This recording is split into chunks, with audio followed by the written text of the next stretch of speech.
Dulu antara sayur yang saya paling tak suka ialah timun. Timun ni saya tak tahulah kenapa. Daripada saya kecil saya memang tak suka langsung sebab dia ada macam aftertaste macam pahit-pahit macam tu kan. Dia tak macam sawi, dia tak macam kobis, dia tak macam carrot. Dia saya tak tahulah, dia ada pahit-pahit macam tu lah kan. Saya memang paling tak suka. Tapi selepas saya belajar pasal pemakanan yang betul dan saya belajar betapa banyaknya vitamins, minerals, serat dekat dalam timun ni, saya jadi suka. Sekarang ni, yang macam ni baby timun lah kan, saya tak tahulah kenapa kan. Maknanya bila saya tahu betapa pentingnya sayur, dulu tahu sayur tu penting, tapi kita tak tahu sejauh mana kepentingan dia. Sekarang bila kita tahu konsep pemakanan tu, dia kena balance, macam mana balance tu yang betul tu, dan bila kita buat tu jadi, kita jadi suka. Bukan kita lah, saya jadi suka timun ni. Sekarang ni timun ni saya boleh makan macam tu je kan. Ni buka puasa break IF. Bismillahirrahmanirrahim.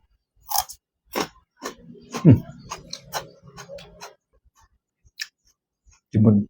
Kalau dulu saya makan nasi lemak, timun memang saya tak makan. Saya bagi ke orang lain. Sekarang kalau makan nasi lemak, timun sikit jadi tak cukup. Contoh kita beli kat kedai ni kan, timun banyak ni. Jadi, apa kita buat? Kita tambah lagi timun. Banyak. Tu dah. Jadi kepada sesiapa yang tak makan timun, macam saya dululah kan, belajar tentang makanan. Nanti anda akan rasa cintakan timun ni. Makan-makan kurus.